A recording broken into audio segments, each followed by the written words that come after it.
С целью трудоустройства молодежи компания «Новопэк» организовала ярмарку вакансий. В рамках мероприятия студенты познакомились с работой предприятия и получили всю необходимую информацию.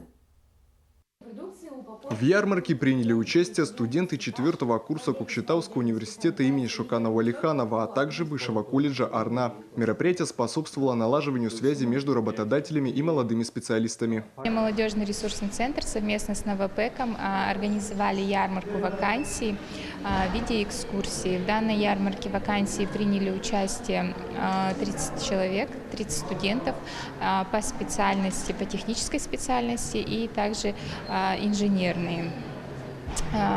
2024 год – год рабочей профессии, как сказал наш президент, поэтому молодежный ресурсный центр организовывает такие мероприятия именно касаемо рабочей профессии, чтобы молодежь знали, какие есть вакансии именно, допустим, в таких предприятиях.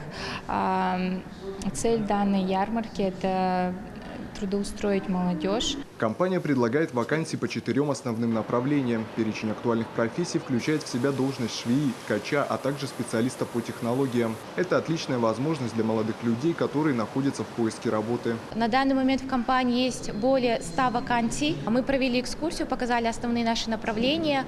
В основном нам требуются представители технических специальностей. При приеме на работу у нас есть система курса адаптации и обучения сотрудников. То есть даже если сотрудник не владеет этой специальностью, мы можем в течение 3 месяцев его обучить швейному и ткацкому производству. На период обучения задумана стипендия в течение 3 месяцев обучения.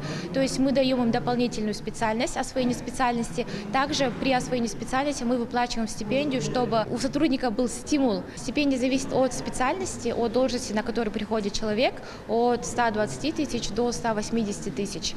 Отметим, компания «Новопэк» была основана в 2003 году. Более чем за 20 лет работы предприятие стало лидером на рынке полимерных упаковок. Комплекс площадью 45 тысяч квадратных метров способен обеспечить работой около 1000 человек. Эдуард Погребицкий, Жанар Мукушева, Павел Соловьев, Кокши Акпарат.